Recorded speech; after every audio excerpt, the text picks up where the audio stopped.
What's going on, everybody? It's me, Ryan, the host of The Library presented by Classic Buffalo, a podcast that shares everyday people's stories. That's why we're here. We're out here changing lives, sharing lives, and creating lives. I don't know. I was trying to go somewhere with that, but happy day today. Good to hear you're alive, and good to hear that you're, up and listening. So hopefully today's episode can do some good for you. It's going to be a good one, guys. This is book 31. We're interviewing Costin Ritter. He is a member of the band Carmichael, which is based out of Indy. Costin's from the Fort Wayne area originally, and he talks about growing up there and then how he got involved in music and what music means to him. And that was a really cool experience because he's a really mature, really insightful, kind, passionate, somewhat quiet guy, and I don't know, he's one of my favorite guys. He's one of my close friends, so I don't know, obviously I'm a little biased, but I do think that he has a lot of really cool things to say in this episode, especially about alcohol towards the end, and how to use it responsibly, and so such a solid guy, and I think you'll hear that, see that, believe that by the end of the episode. So without further ado, please enjoy me and Costin ranting about life.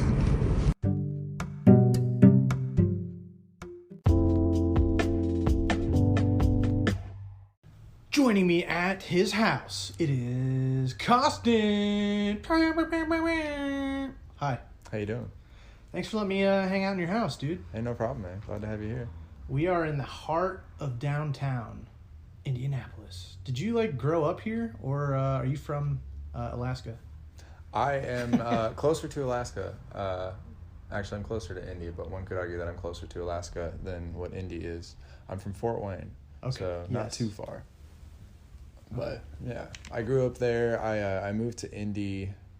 I want to say it was the winter of 2012, and then I went back and forth between Fort Wayne until I finally settled here about 2015, and I've been here since.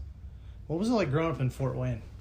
Pretty chill. Not a lot happens up there. I've got a lot of family in Indy, so I've always been coming down here, and it has always felt like a second home. But Fort Wayne itself, to me, growing up, seemed like this small yet trying to be robust city in the Midwest that it was very focused on community. That was obvious right from the get-go. But it was also kind of closed off from everything else, man. Like nobody knows about Fort Wayne, and if so they do, true. Yeah, I mean, it's so funny. I talk to people that live in Indy that are from Indy, and they ask where I might be from, and I mention Fort Wayne. They're like, "Oh yeah, I think I've been there maybe once or twice," and they name off some pretty obscure landmarks that they think might be up there, or it might actually not be up there. It's actually closer to South Bend. I'm like, well, I appreciate you trying. It's the second biggest city in Indiana, but again, bigger than South Bend? It is bigger than South Bend, man. Yeah. Wow. Yeah. Okay. But then why would you go to Fort Wayne? That's the thing. Why would you go to Fort Wayne? Why would anybody go to Fort Wayne? Hockey. If you like the Comets, which the Comets are cool, but at the same time, yeah. Are you really going to want to drive 2 hours up to Fort Wayne? It's a weird city. It is a weird city. Yeah. People bitch about all the one-ways around here. They have so many more up in Fort Wayne. It is very confusing. What's the culture like? Because we're going to get into this. I know you're a musician, and that's a big part of your life. Sure. What's the culture like, and then how does music fit into that, if they have one at all? Yeah, sure. Yeah. Up in Fort Wayne, oddly enough, it's actually a very artistic community. They are extremely passionate about art and culture and how that has grown and spread through the community. Very recently, I would say within the last 10 years, it feels as if that has flourished extremely, and that might just be because I was finally of the age to participate myself. Yeah. But and by that I mean there are so many more venues that have popped up recently. You've got all these different art crawls, these walks that go on. People are really passionate about the neighborhoods that they live in, so they have all these neighborhood home tours where they have artists that bring in whatever they might make and try to sell, yada yada yada. Right. And then the music scene itself, the music scene, it's pretty big. It fluctuates. When I was finishing high school, going into college, it seemed like it was really happening. Like there were a lot of bands that were always playing together. We were playing these really sick gigs that had so many people there. It was a very tight-knit community. And then, like myself, I moved to Indy for school, and so I was no longer a part of that. And the one gripe that I have about Fort Wayne is that because they're so proud of where they're from, which is cool, there's a bit of this unmentioned animosity towards anybody who might leave, as if they're leaving Fort Wayne because they don't think that it is as good as wherever they might be going to. Yeah. And so when you come back, they don't necessarily, receive you with open arms. It's almost as if they can only now associate you with the guy that left in search of what he thought was better. Man. Yeah. But regardless, the scene's still pretty tight. A lot of people play up there. I know a lot of good people up there that are playing music or doing whatever that they, whatever creative outlet they might have. They're sticking to it, and everybody is extremely supportive of one another, which is really cool. Yeah. Do you think, like, as a band, like, let's say you're based in Indy, which you are, do you think it's, like, important to go play in South Bend, Fort Wayne, Terre Haute, Evansville, like smaller big cities to get your name out in case you haven't made it big in Indy? Like, do you think like is that a strategy in the music world to play in the small big cities in your state? Like, is that Definitely. a thing? Yeah, I think the strategy ultimately is play anywhere and everywhere all the time. And that could be the biggest of cities in your state, the smallest of towns in your state, the biggest of cities and smallest of towns in the neighboring states. I mean, really, there's no limit to where you can play. But I do think that it's very important as an independent artist to gain the following of those around you, and that also shows a sense of pride. I mean, I think it's very easy for people to be proud of someone who is from their neighborhood, is from their home state, their hometown, their backyard, essentially. People can really relate in a different sense to somebody who is going out there and putting their creativity on the line, or their passions, better yet, on the line. They can really get down and support somebody like that. Whether that person is from New York City or Los Angeles, or they're from, Indianapolis, I think they'll support them regardless if they like them. But if it's somebody from their actual home state, they almost feel as if they're connected to them in a different way. Right. And so it's important for the artist to reach out to these different towns and cities and try to express their love of their home state. I mean, for example, my band Carmichael is very, very proud to be from Indiana. Although we don't necessarily, wear that on our sleeve by any means. We're immediately going to say, yeah, they're all from Marion, which is just about an hour 15 minutes north of here. Yeah. And they're very proud to admit that. And I'm also very proud to say that I'm from Fort Wayne. Do you have a song called, like, Indiana? Not yet. Indiana. Yeah, right. Do you have to make one of those? We should, yeah. I'm not sure why we haven't done that yet, but I'm sure that if I talk to the guys, they wouldn't be opposed. Well, let's talk about, like, passion and stuff a little bit, where there's, like, an attractiveness when somebody's going for their dream. You're like, I want to be a part of that. Oh, definitely. Yeah. I mean, I think you could argue and say that it's the what's that quote, or not quote, what's that phrase, I don't know. You could argue and say that something that someone is going for, whether it be a specific type of job or a specific type of passion or a significant moment in their life, if they're committed to it and they're expressing interest and they're sharing that with others, other people are going to see that excitement and they're going to want to be a part of it. I think that's natural for anybody and anything.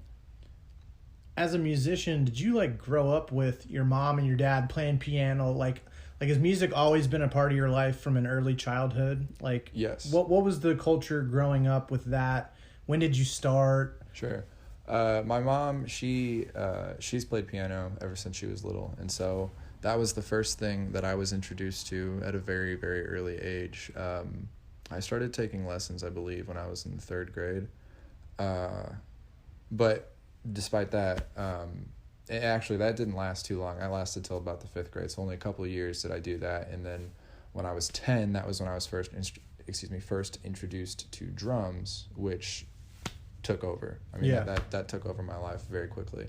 But my parents have always been playing music day in, day out ever since I was a little kid. So it's something that I'm extremely familiar with.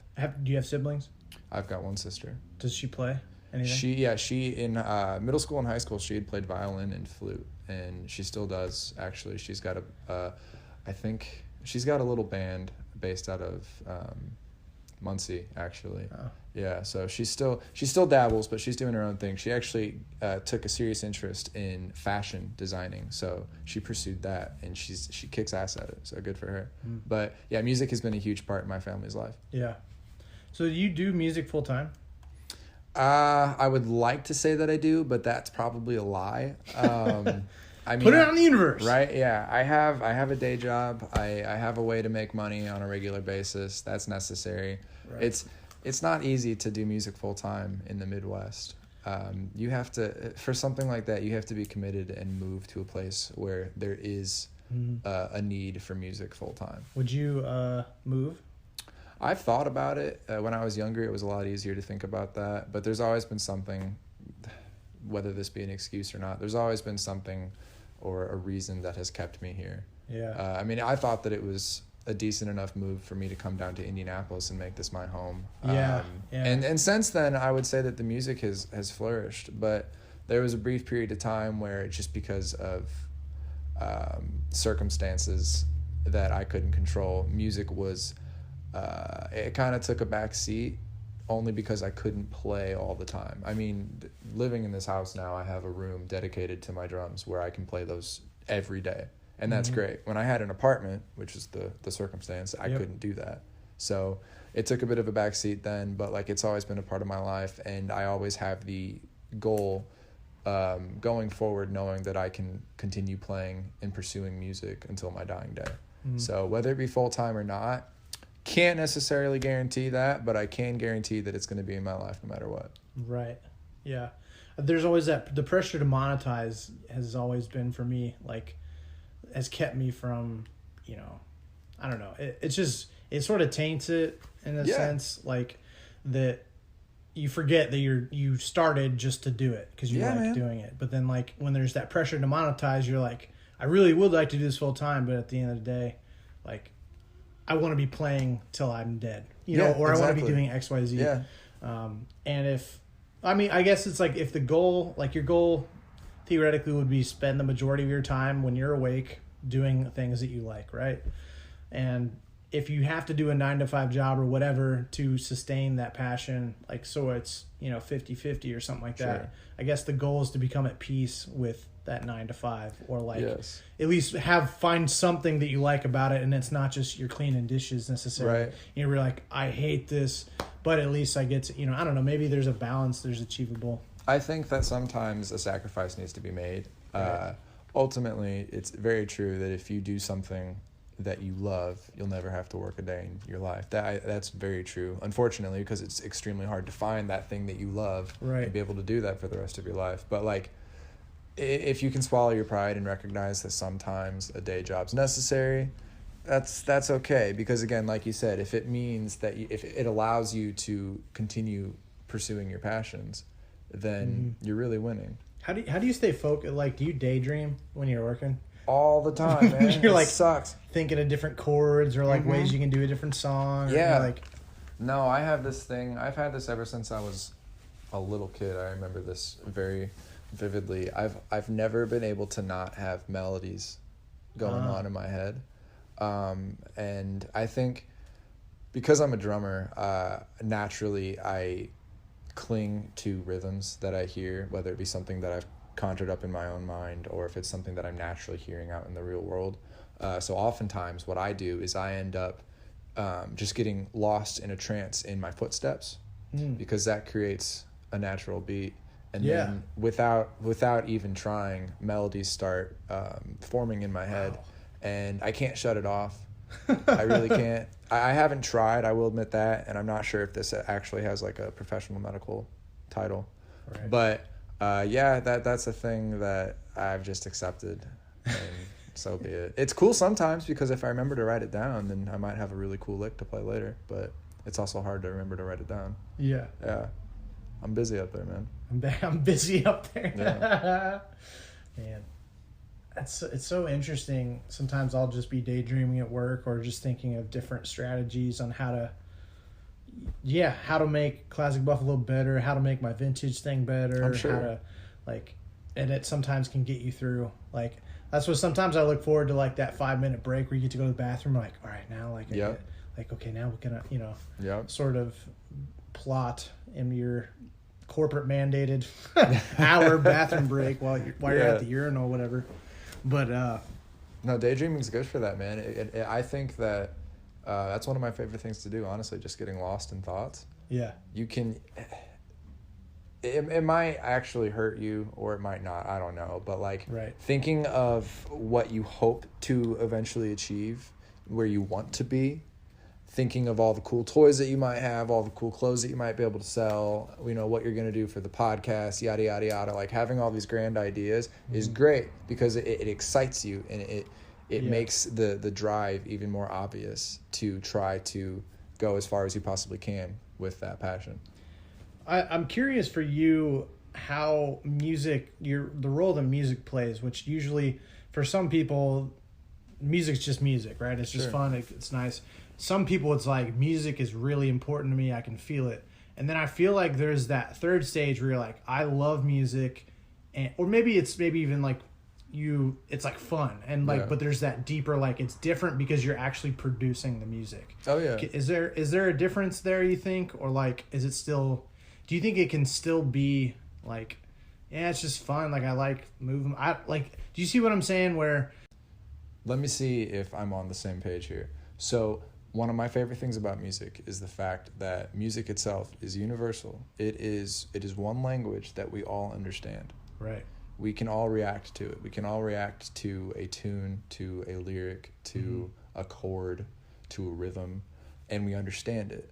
Whether we feel the same thing when we hear that sound, who's to say? But the fact is that you can react to it regardless. Mm-hmm. And so for me, I'm connected to all that I play. Anything that I might compose, produce, write, be practicing to, I'm connected to it. But what's great is that although my relationship with music comes from a very vulnerable emotional state on account of being involved in the creation process, I can then distribute that music out to the world, and people will listen to that, and they will have their own reactions to it. Whether they feel the same thing, I can't say, but I know that they're going to feel something regardless. Whether it be on a deeper level like you were mentioning, or if it's more of a surface level where they just enjoy the sounds, it doesn't matter, because regardless, they're still being connected to it.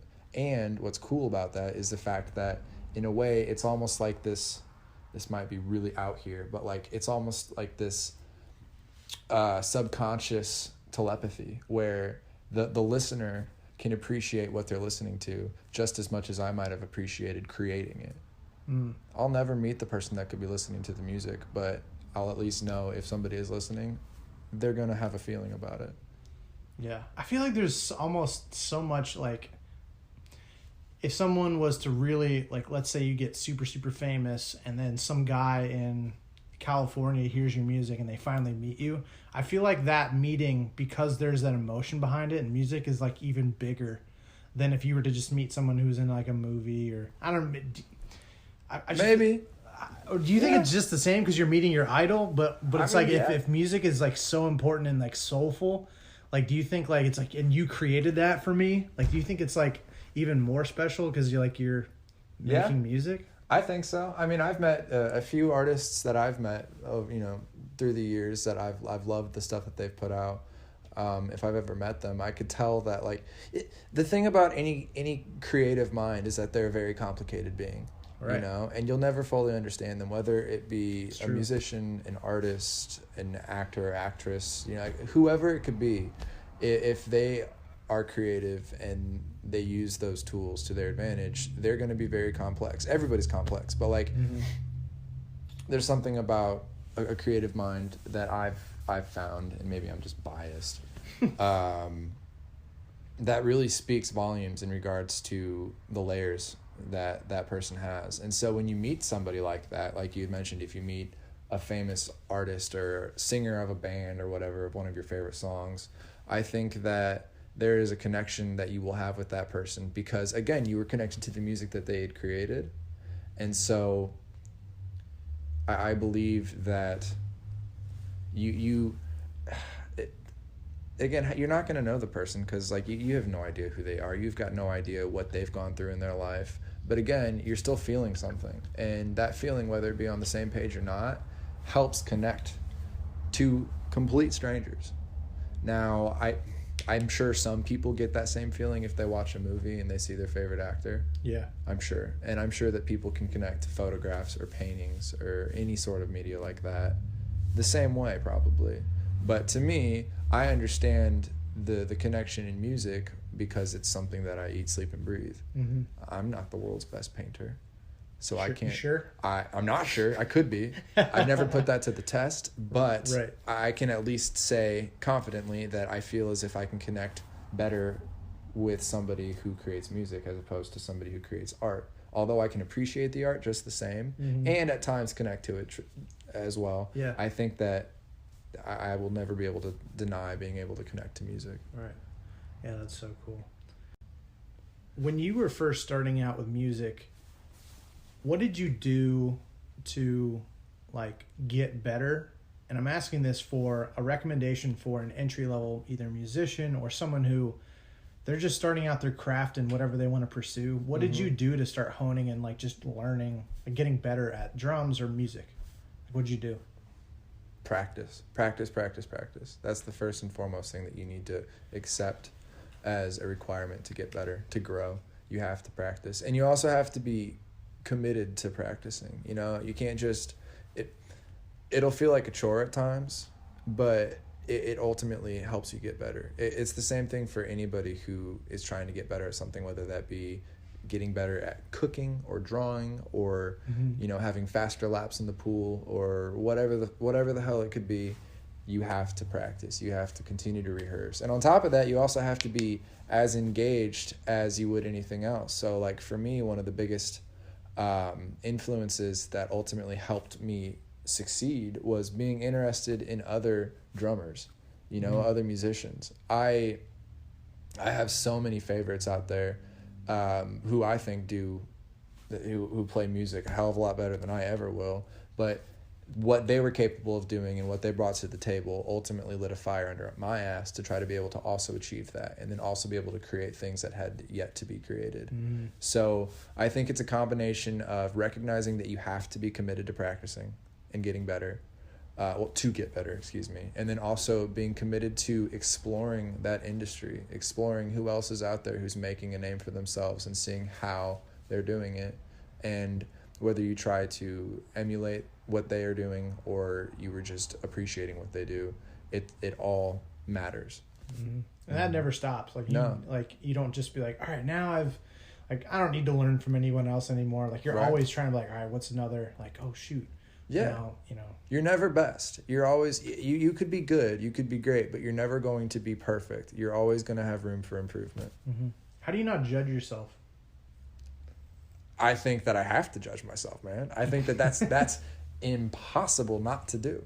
I think that it's very important because I also, I'm extremely critical of myself, and I think everybody's critical of themselves. That might be natural as well. Yeah. But, like, I also think that that's important because oftentimes you're going to notice things that other people might not, whereas other people might notice things that you won't notice. So their criticism is also important, but, like, you are going to be the harshest critic of yourself, and that's very valuable. So I have to judge myself, and I have to expect it, and I have to accept it, because if I don't, then I'm just going to be in a battle with myself, and that's ridiculous. Right. Yeah, that won't get me anywhere. So hopefully I won't, beat myself too much, but at the same time, it's helpful, and I would never deny that.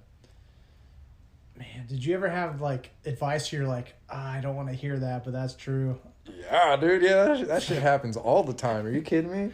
I think everybody goes through that too. Yeah, there were plenty. I took lessons for 10 years with a guy named Todd Harold, and he became a very good friend, a huge mentor, and he taught me a shit ton of stuff about drums and music and life, and there were many a time where he would tell me what I was doing wrong, and I would hear more often than not what I was doing wrong than what I was doing right, which didn't necessarily mean that I sucked at what I was doing. It just meant that those were things that I needed to improve upon. And that, again, that excites you. That helps you find that passion because you want to do better. You want to just improve what those things are that have been highlighted as not so great. So it's all necessary. Do you have like a favorite gig you did? Shit. I know it's like trying to pick one of your kids, but... Right? It's also just, you just lose track of all the goods and the bads. Well, you probably remember your first one. My very first gig? Yeah. I'd performed at a very early age. I remember my parents... 4 years old? Damn near, man. My parents would talk about the first time I was on stage was when I was in kindergarten for like a school play. Yeah. And we were supposed to, I don't know what the hell the play was about, but like I guess I was a pig in like a farm, like a barnyard shit. And all the young kids were supposed to do this coordinated dance, and I was totally off. Like, knowing me now as a drummer is funny only because back then I had zero rhythm whatsoever. But you could have told me that there were a million people watching me. I wouldn't have known any different because I was like, 5 years old? But my very first gig that I do remember, I had played with this classic rock cover band called, we had a bitchin' name, Rocknophobia, dude. Rocknophobia, yeah. We had played a gig. It's actually a pretty big festival up in Fort Wayne called Three Rivers Festival. So It's like they have this annual around 4th of July celebration. That's this big festival. And so we had played there. I think that was our first gig. I don't even remember. I think it was. Regardless, there was a decent number of people there, and I was like up on this high-ass stage, and it was this huge venue, and it was pretty cool. We did pretty good job too. But like a gig that I remember that was, in my opinion, a big milestone in my life. First gig that I'd played at the Hi-Fi was pretty cool just because it's a coveted venue in Indianapolis.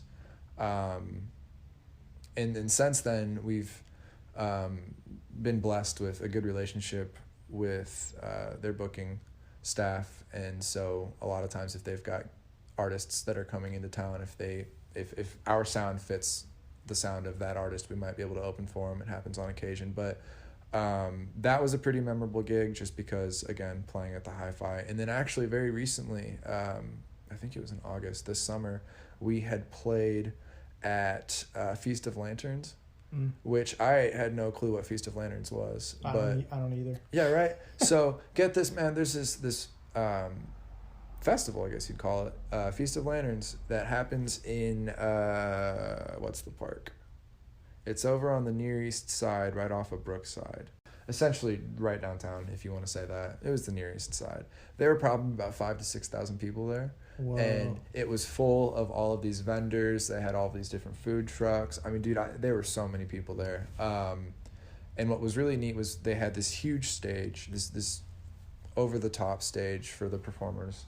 And everybody would sit out in front of it with lawn chairs and whatnot. But, like, they actually attended and they actually listened. So a lot of times I'll play a gig where it might be impressive if you're looking at the stage, but there's going to be like 5 people actually sitting there watching because the rest are doing something like eating food, buying shit, talking to friends, not there for the music.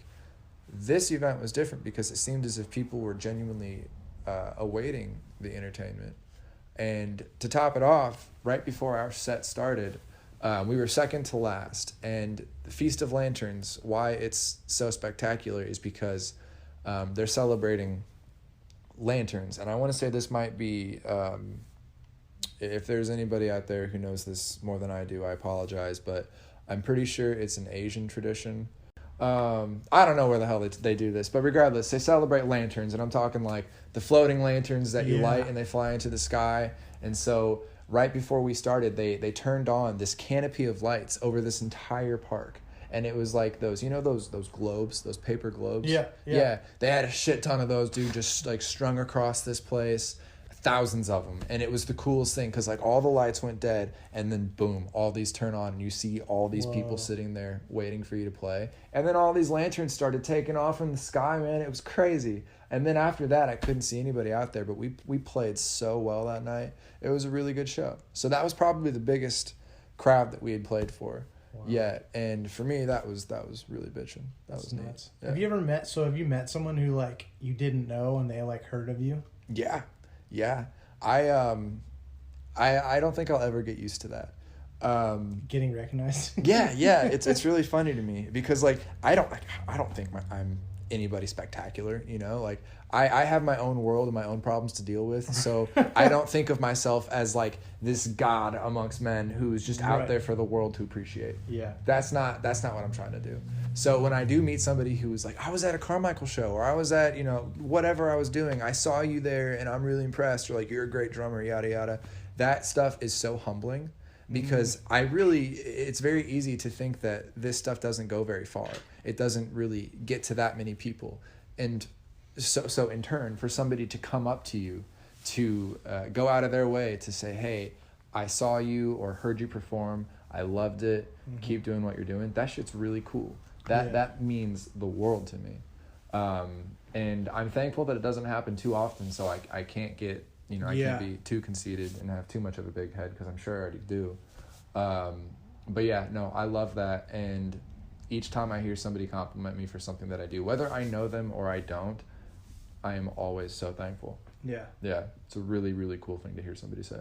I got recognized this week, actually. Yeah? And I was playing volleyball. Nice. And this guy just walks by and he goes, hey, I know you. I was like, And it's anytime somebody does that, I'm like, oh shoot, I'm supposed to know them because I think it's just some work for I don't know.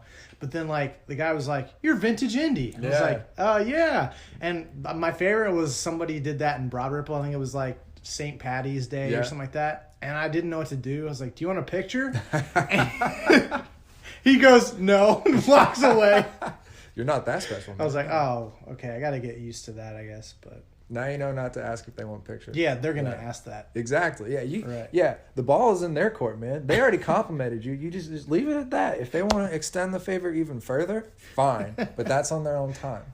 That's so funny. Don't lift a finger. Don't do any more work than you have to. Just accept the compliment, be extremely thankful and flattered, and keep going. Right. Yeah, because then maybe you'll run into somebody else who's going to say the same thing. It's true. And ask for a picture. You know? I think that'll be the day. Like that would be the day. When someone's like, "Hey, I want a picture with you." For sure. Yeah, I don't know how I would feel about that. Gosh. Like, I think I understand thinking about it. I understand why if you've ever met an artist or something and like asked to take a picture with them, have they ever seen weird about it? Because I've met a few like singers in bands where I've been like, "Hey, let's take a picture," and they're just really awkward and uncomfortable. Right. And I think it's because one, unless you're prepared to take a picture, nobody's stoked about being asked to take a picture. Yeah. Nobody. And two, if it's not something that you're familiar with, it's going to be weird each time. Right. I would be totally weirded out. I'd be very flattered if somebody said, "Can I take a picture with you?" But I'd be like, who the fuck are you? And why do you want a picture with me? Out of all people? Like, it baffles me. But at the same time, I would still be extremely appreciative. Yeah. Yeah. If you're hanging out with buds or friends like bowling or whatever, I like to take photos. Hey, let's all get a picture or something like that. Yeah. But that's different than just some random guy was like, I want to take a picture with you. Right? There was one time, actually, we the last album release we had for our second album, it was at the Hi-Fi, and there was a woman that came up, and I do not know her, but she was a sweetheart. She asked for a photo with me, and Landon was there. Landon was taking photos. Shouts out to Landon. And he immediately he took the opportunity to make sure that he got that photo. He's like, "All right, let's get you two together." Yeah. He went through his spiel. So I have no idea who she is, and I hope that she's enjoying that photo because I don't have it. It'd be funny if it was like a picture you just blown up in her house, like really big. That would be creepy, man. Right. 100%. I guess I would want to be professional and say thank you, but at the same time, I would ask her to take it down. If you were do you think you could date somebody who wasn't a fan of your music? I don't think I could. I think I could as long as they weren't a dick about it. You know, like if they... Like they were like, oh, it's just not my cup of tea. Yeah, like if they went out of their way to make sure that I knew that they didn't like it, I would get annoyed. Like, all right, I get it. You know? Thank you. Right. But at the same time, if they're just like, well, I like hip hop and you play like dad rock and roll, like, well, yeah, I can see why you probably don't enjoy this. Yeah. But if they're not going to be shitty about it, then I'm not going to complain. Yeah. Granted, I will admit that sometimes I haven't had luck dating people who have entirely different tastes than me. Yeah. But at the same time, I don't think that that's a deal breaker. It's just, it depends. Depends on the person. I feel like deal breakers are so much more like, I feel like chemistry is the most important thing. Definitely. And somewhat of a, like, you can do things like if your lifestyle is completely incompatible, or if you're always busy and she wants to have more time, like if the amount of time you want to give each, like if you're really busy and you're like, I want to date somebody, but like I can't really see them very often, and they're like, I want to see you every day, you know, that can't really necessarily work. That stuff gets tough, man. Yeah, I've experienced that firsthand, and I can tell you that it's not pretty. A lot of times, if not my entire life, I've put my interests, my passions before anybody else, just because it was like this goal that I wanted to try to accomplish. Right. I've always had this idea that I could be a successful musician in some way, shape, or form. With that being said, I've definitely made sure that was the front runner, and then other things in my life could have been on the back burner. And there was I've had a couple relationships where that occurred, and like, yeah, they got vocal and they made sure that I knew that they were not happy about the time that they didn't get to have spent with me. Yeah. You just got to be upfront with them and make sure that they understand where you're coming from, because if you're not, and that's why communication is also so important, then it's gonna flop. Right. Do you channel any of the pain, or any of, like, how deep do you let drumming become? Like, do you have a different outlet for how you deal with pain, stress? To sum it up, life will always have an effect on the way that I play, write, perform music. Yeah, they're very much connected. If it comes to songwriting, yeah, that's going to be influenced by what's going on in life, whether that be relationships or politics, or, you know, whatever issues might be occurring. Yeah, it's going to have an effect. The last album that Carmichael put out, a lot of those songs were about the world and what was going on at the time when we wrote that, which was, I think, 2 years ago. So all the songs are very retrospective of just all current events and how that's affected us. It was less about being speaking about ourselves and more about speaking of other beings viewing the world. I mean, hell, there's one song on there which it's one of my favorites lyrically. It's called Lucy at the Cinema, and our guitarist Nick, he wrote that one, and he sings the bulk of it. But it was about Lucy, the first sapien, found from, she was like, 35,000 years old or 300,000 years old? I don't know. She was an old lady, but she was one of the first ones found. Well, it was an idea that he had about how she would react to watching a movie in a movie theater. If she were here today, standing on this God green earth with us, and we took her to the movies, she would not have any idea what's going on, but he still thought that she would be able to read the emotions seen on screen and have a reaction to it. And so he wrote a song about that. And ultimately, again, it just goes to show that, yeah, everything influences what you do, how you think, how you act. I mean, I could say that for the music that I create. I could say that about the work that I do on a regular basis at my job. I could say that about relationships that I have with friends. It's all connected, man. Right. What's been your experience with mental health, either personally or like in your friend, family group? Mental health, I've had plenty of friends who have struggled with, their mental health. They've struggled to recognize whether it be what they think they need to do or how they think they need to feel. And I've tried to help them with that, as have I also questioned those things. I like to think, I guess I have a perspective that is this. I am not different than anybody else in the sense that if I could have a problem, somebody else could very well have that same problem. Mm-hmm. If I'm struggling with mental health, you could be struggling with mental health just as much as the guy across the street could, or the woman, down the hall from you could. And with friends who've definitely struggled here and there with just life, I've tried to lend a helping hand, and a lot of them have seemed to really appreciate it and gain a lot from it. How do you do that? So how do you support other people? You just talk to them, man. You just make sure that they know that you're there to listen. Ultimately, people just need somebody to listen, because oftentimes the shit that you're going through is so scary that you don't want to deal with it on your own. So you need to bounce it off of somebody else just so they understand what you're going through. And it's not even that you want to bring it up to them and advertise it. It's just that it might be so heavy that you genuinely don't know how to get out of it. And so you're calling on somebody that you're comfortable with, that you know, or even if you don't know, it could be an entire stranger. You're calling on that person to please give you a different perspective on what's going on, because it's too daunting for you. And maybe it might not be too daunting, but at the same time, it's never bad to get somebody else's opinion. And that's extremely beneficial, which is why I believe friends and family seek out other friends and family to discuss those types of problems. Yeah, and it's extremely healthy, I believe. What have other people done for you that's really helped? Like when you're in your dark days? Like the same that I would do for them. Just talk to me, If I've made dumb decisions with like relationships, I've got friends that I can always count on for being the realist.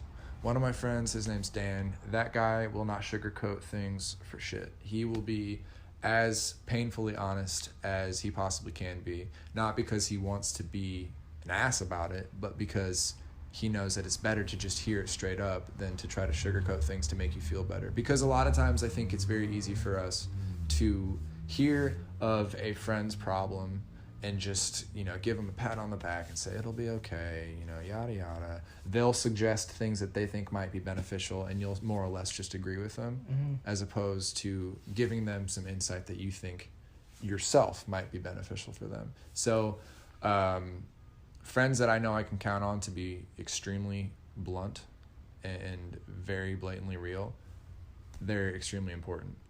And they're probably the ones that I'd go to first. What do you think is like the solution or a solution to like help improve the overall mental health like today? I hate to be a cynic, but I question if it'll ever be I think it can be improved, but I don't think that it'll ever be gotten rid of. One of the biggest problems, which is probably no surprise, is definitely social media. I mean, we are so, as a society today, we are so focused on what everybody else is doing, and that immediate gratification that you get from seeing people appreciate what you do, like what you do. It's actually really badass that Instagram's getting rid of the whole like thing. Yeah. Because, like, what does it matter? I remember when it first came about. I think I was, like, right out of high school when I got Instagram. I don't remember. But the likes were there, and I genuinely remember people getting really shitty if they didn't get a certain number of likes within, like, 30 minutes. What the hell is up with that? Right. And then people crack the code as to when you're supposed to post shit so you get more attention. That's dangerous. That's scary. That is downright scary that people were so caught up in that immediate, that one immediate gratification and then extreme ruthless satisfaction of knowing that people like the shit that they're doing, that's going on in their life, that they would bother to find out when it's the best time to post a damn picture in a day. That's ridiculous. I don't know what the time is. Is it morning? Is it evening? So you want to post around like lunchtime, so like 11, 12, and then 5 o'clock. Yeah, not going to do it. If I do, it was just purely happenstance. I did not plan that at all. Yeah. Because, again, like, no longer do I care about the approval of others to that degree. It still happens on occasion, don't get me wrong. Like, I love cutting my grass, but I hate it because I feel like I look like a total dingus out in the front yard. Because I'm sure I do. But, like, I definitely worry about people judging me for it. Who cares, man? It's something that I have to take care of, so naturally I'm going to do it regardless. It's the same thing with a picture. Like, who cares if people like it or not? If you're proud to post it, then post it. Right. I guess you have to ask why you're posting it in the first place, though. That's what really matters. So loud, dude. I gotta tell you this story. So TikTok. Have you been watching what's going on with that? Yeah. Okay. So this one girl I was following, she was doing like a live stream and stuff, and she was like just talking about her day, and like 25 people were watching, and she was like talking about how she posted a singing video. Okay. And then the top comment was like, "This is really hard to listen to," and then she never posted singing video ever again. Of course not. She would mention in her like live about how she took down videos because it didn't have enough likes. Yep. But you could tell like she wants to sing. She wants to put out those videos.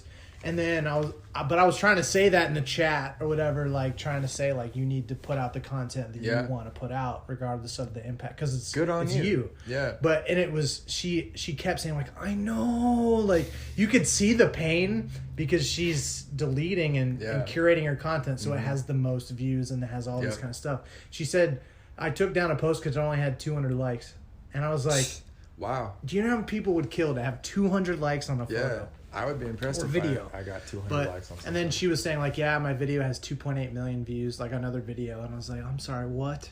You know. And she's worried about posting content? Yeah.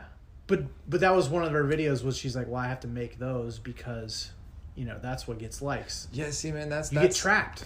That is what's wrong with the mental health of today's society. We're so caught up in what other people think that it affects us greatly and drastically. That shit's scary.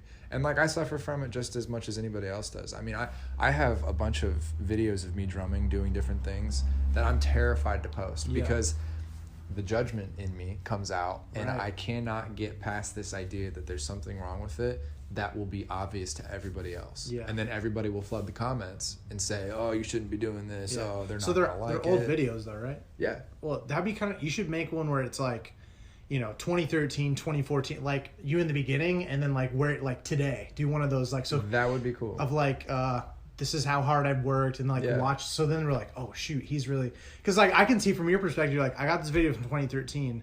You've gotten like I saw something about how like, you know, you're actually good when you have an eye for the talent, like where you have a talent standard. Where you're like, I can't put that out. Where you start to be aware of what's quality. Yeah, right? I think that's true. So now that you're like, if you see a video from 2010, 2013, 2015, whatever, you've improved, and so you're like, I don't want to put that out because if I was putting that out, that's not quality like now.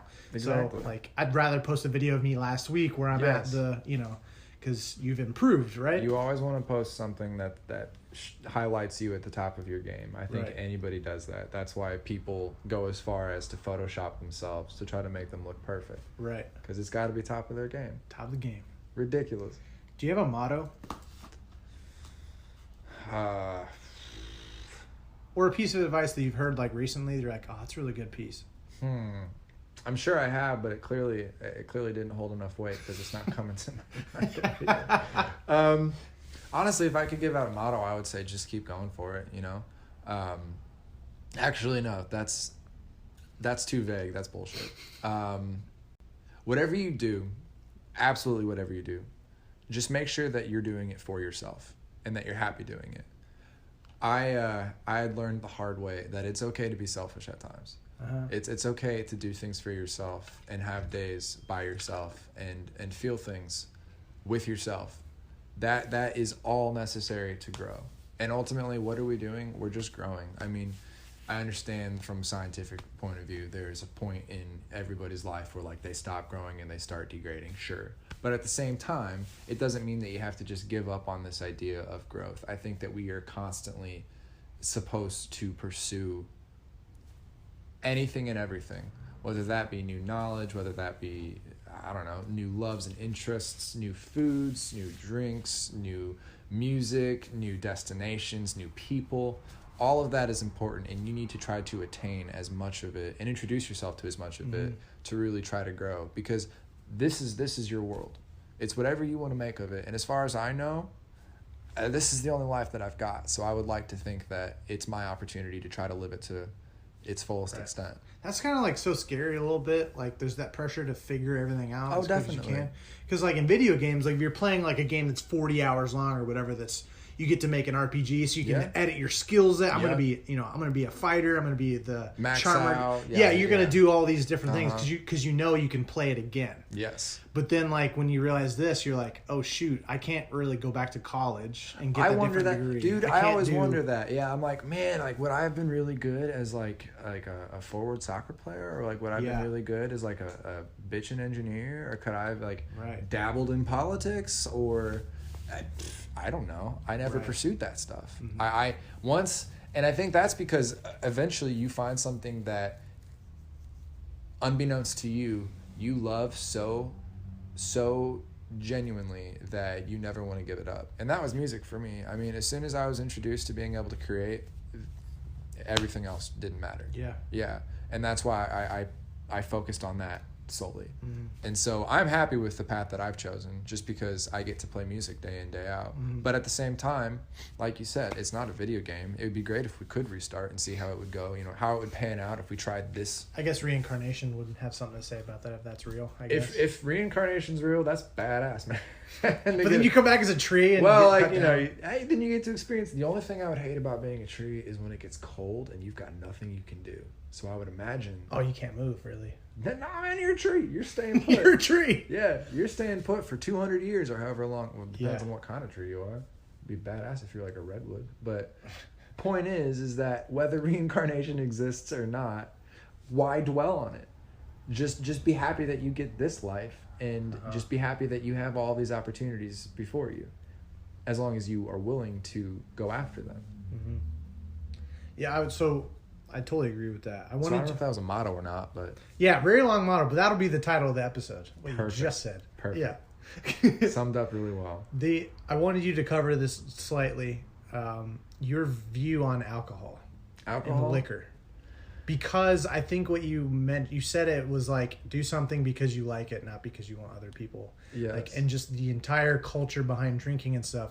Because when we had talked about it like a couple weeks ago and stuff, that's right. I really like your view on like liquor and whiskey and just general, like the way that you view alcohol in today's culture versus what it's, what you view it as. And there's like this strong desire to finally start drinking in this country, and I think it's probably everywhere. I mean, when you're like an angsty teen, you're like really eager to try to taste alcohol because one, that it makes you do weird things, and like there's this weird cool mystique that comes along with it, so you feel like a badass for getting to take a beer or do a shot or whatever dumb shit you're trying to do, only for you to hate it the next day and regret everything that happened.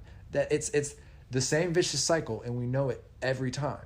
Like if you're smart about it, then you can pace yourself and maybe avoid the next morning that sucks. But if you're not, because you have this goal set before you to get fucked up, then like you're going to pay the price. So for me, I genuinely like drinks. I genuinely like beers. I genuinely like wines. I think that what you can create with it is sick because some of it tastes really, really good. There are certain beers out there that are delicious. There are certain wines out there that are delicious. And for me, I'm really big on the whole food and drink thing.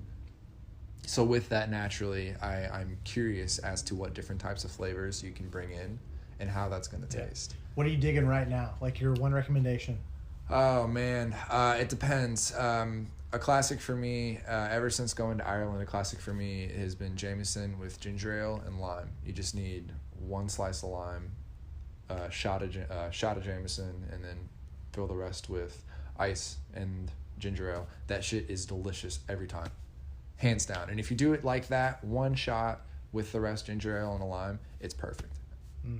Hands down. Do you eat anything with it? Breadsticks. No. Breadsticks.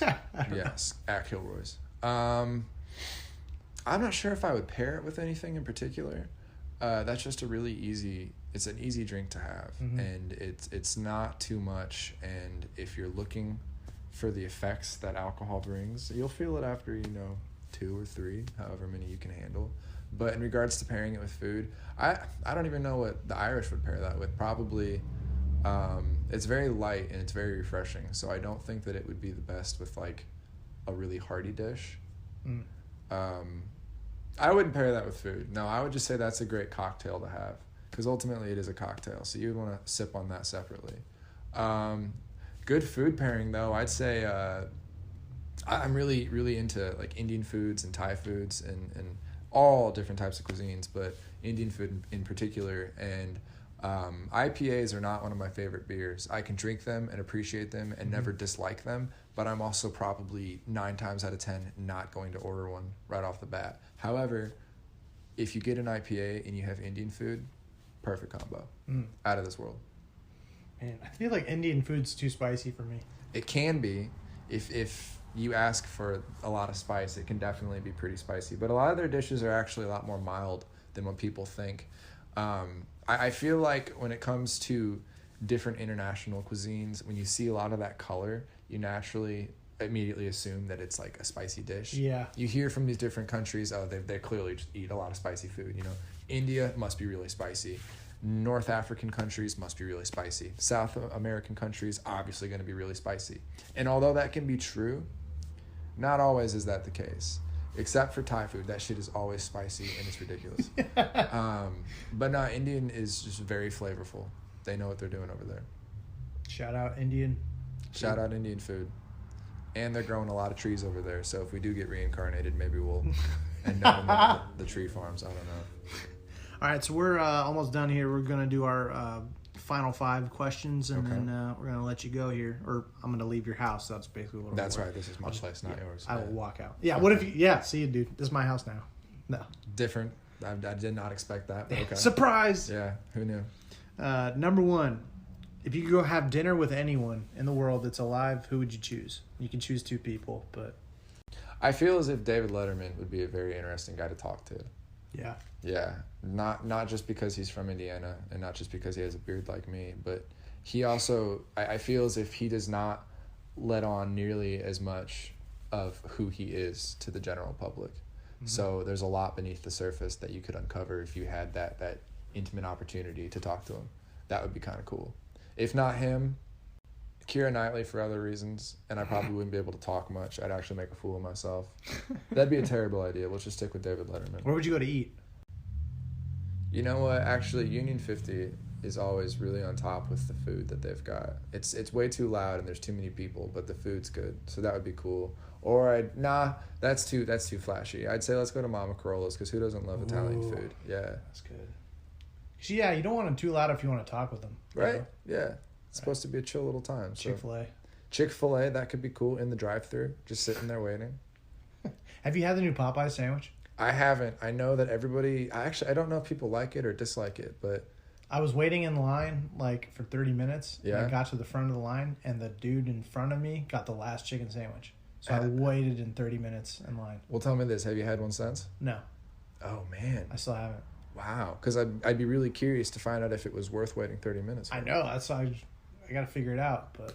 I might have to get one on the resale market. I don't understand right? I don't get the whole obsession with these chicken places. Like Chick-fil-A, everybody's it's good, don't get me wrong. Right. Like who doesn't love chicken nuggets and all that fun stuff, fries and whatever else they serve. Yeah, it's great. But at the same time, it's not very good for you. And 2, I can't tell you off the top of my head how much it costs, but it can't be cost effective. And all right, so up in Fort Wayne, man, this cracks me up every time. There is this big ass Chick-fil-A right outside of the mall up there. This thing is huge. I'm talking this has to be one of the biggest Chick-fil-A's I've ever seen, hands down. If not one of the biggest ones that they've got in their roster. This shit has 2 drive-through lanes where they've got people outside bringing food to you. They've got an awning for you to sit underneath while you're ordering. They probably have 40, 50 cars being funneled through that drive-through at a time. And it is always hopping. Oh my God. Yeah. I don't understand it. Wow. Again, I love chicken and fries just as much as anybody else, but not nearly that much. When I was in Houston, they had this sandwich that was 2 donuts as buns and then fried chicken in the middle. And then you die right after. I didn't have it because I would have died. God. Oh. I'm sure it's delicious. Yeah. Though. All right, number 2, you can play in any band. Shit, that was only the first question. Okay, number 2, any band. I would say one of my favorites, Delta Spirit. That would be a lot of fun. Nobody knows about them, which if you don't, you should definitely look them up, but only if you like indie rock, because if you like anything else, you might be disappointed, but they are badass. What's the first thing you do with $1 million? First thing I do is give a very large portion of it to my parents. Yeah. And then a large portion to my sister. Okay. And then a large portion stowed away for a very long time. And I won't touch that. I'll just let that accrue. And then the rest would pay off all of my student debt, my car, this house. Yeah. What's something like you would buy? Like the first thing you're going to buy? Oh, damn, dude. I would probably some stupid music gear, honestly. Okay. Do I need it? Probably not. But do I want it? Fuck yeah. Yeah. Buy a bunch of cymbals or something. I don't know. Who's your celebrity man crush? Celebrity man crush. Mine's Morgan Freeman. That's a solid one. Yeah. Yeah, you can't go wrong with Morgan Freeman. Steve Carell. That man, he ages like a fine wine. That guy has gotten so much sharper over the years. He'd actually, you know what? I would much rather go to dinner with him. That would be a good time. Yeah. All right, Steve Carell for all 5 questions. You wouldn't be too nervous to talk with him? I feel like it'd be really easy. I feel like he wafts this easiness where like you don't feel too threatened in front of the guy, you know? He shows up as Prison Mike. Prison Mike! Then I'd be cracking up, yeah. Yeah. What's your favorite, this is the last one, what's your favorite part of yourself? I don't know what this is and how best to describe it, but I have this very strong and deep infatuation with nature. Like I just appreciate it tremendously. I connect to it to a degree, and the connection itself I think is probably one thing that I love the most about me. It sounds so goofy, probably, but I think it sounds goofy. Who knows if it does? But like, I can connect to a scene that I might have lived, where I was, I don't know, like in a national park or hiking or just walking down the street, and I could hear a song that goes along with it, and it'll all just mesh to create this weird, lasting, very vulnerable memory that I absolutely adore, because I can then recall those memories and remember exactly what it was that I might have been listening to or had been going through in my life at the time, let alone where I was experiencing that. Mm-hmm. And it'll all just come back as if I had just lived it again. And I really do like that, because it's not something that I can share with other people, and I have it all to myself. All right. And I fucking love that. Yeah, it's so cool. Yeah. All right, so this is the last part, and we're going to end on this, is you're going to pick one person, family member, significant other, doesn't matter, whoever you want, and you're going to pour into that person. Like, hey, Janice, hey, Tyler, thanks so much for everything you've done for me. You got me into music, whatever you want. Yeah. But you're encouraging another person or just being thankful for one person. You choose anybody. Could I make it 3 people as one? Sure. Yeah. All right. So to my parents and my sister, I'm so incredibly thankful for all that they've put me through and that I've put them through over the years, because it has helped us not only grow closer, but just within ourselves grow all together. And because of all 3 of their interests, their loves, their passions, it has ultimately helped sculpt me to be the person that I am today, and I'm forever grateful for that. So thank you, parents. Thank you, sis. Much appreciation. Love you. Love you. Bye.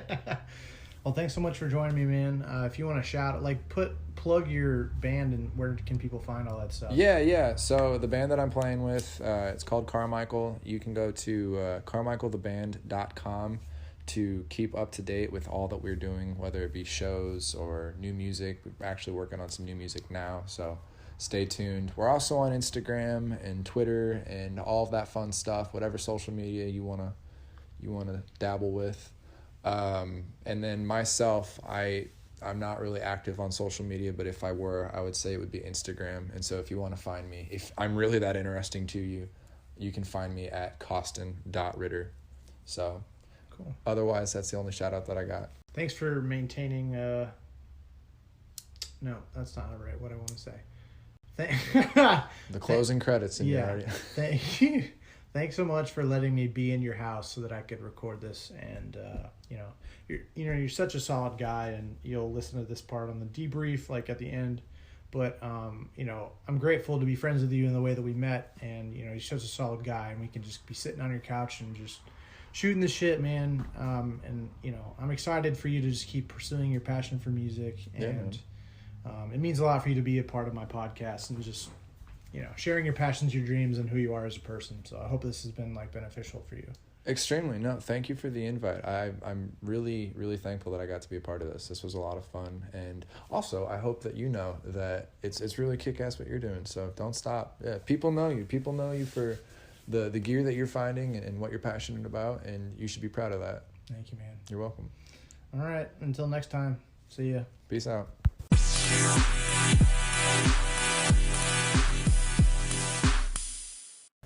Hey everybody, this is Ryan from the Classic Buffalo Podcast. Wanted to take a second to talk about Anchor, how I'm actually making this podcast happen. Super happy that I'm partnering with them. So, Anchor is actually the easiest way to make a podcast. I've done my research. This is basically the best way. I promise. It's going to give you everything you need in one place for free, which is the best part. It's going to have tools, so you don't really need a fancy schmancy recording guy. Anchor's going to be helping you out there, and then they're going to distribute the podcast everywhere to Spotify, Apple Podcasts, Google, everything. And then you can also make money with basically no minimum listenership, which is kind of rare. So hop on Anchor as soon as you can. Thanks.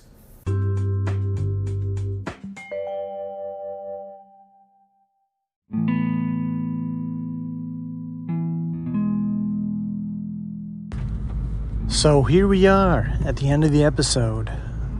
Congrats, you made it. Hopefully you enjoyed that conversation with me and my bud, Costin. Just another one of those guys that's been such a light for me, bright spot in 2019, 2020 so far. Quiet, eccentric, fun, knowledgeable, passionate. So many different adjectives that I could use to describe the awesome guy that is Costin.